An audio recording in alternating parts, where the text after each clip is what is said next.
ladies and gentlemen, we meet at a time when Chief Human Resource is required to decentralize certain functions to align with new developments. We are still challenged in this respect, and this calls retraining of all HR officers at unit level to be able to receive these functions and achieve a seamless transfer of skills. I think maybe I must just pause to explain, because maybe, that is why I get bored when I read a speech.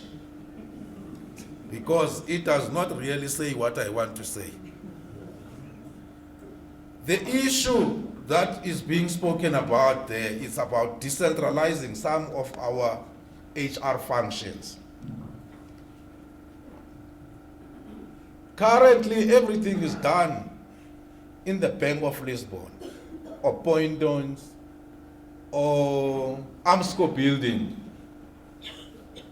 What is the units doing when it comes to the HR function? The units are on holiday. The purse officer at unit level is sitting there. Any problem that comes at say Pretoria, Bank of Lisbon. So I think this has come as a result of some of the structural changes that came during that time when we had the HR support satellites, the ASB concepts, and all these other things that did not work. Remember, they did not work. And now the next thing, we had to close down these units again and start afresh. That means we must go back to the basics again. We must go back and train that personnel officer at unit level to do the job, to do the strengths properly, to do suspensions properly, to do the separation functions properly, to do the career management function properly, to do the career development function properly, to do the roll call properly. These are all personnel functions. If you are an HR practitioner, you know what I'm talking about. All these things. So that unit of purse officer or purse officer must be retrained, because we are going to give back or decentralize those functions back again. That the unit must be able to do its own and not depend on us. That the OC at unit level must be able to have a partnership with his or her HR functional and the sergeant major there, obviously, the regimental sergeant major, to do what we used to do long time ago at unit level. Today, when somebody dies at unit level, do you know what happens? They don't even do phase one. They don't even know how to do phase one at unit level. Somebody has died.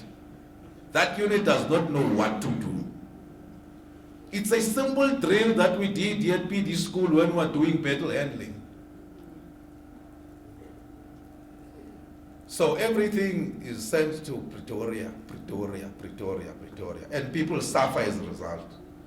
6 months down the line, that guy has died, there's no money coming in the bank.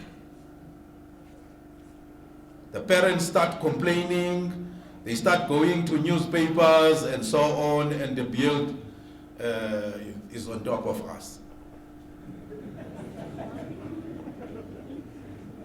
And they say, no, those people, they don't know what they are doing there in that defense force.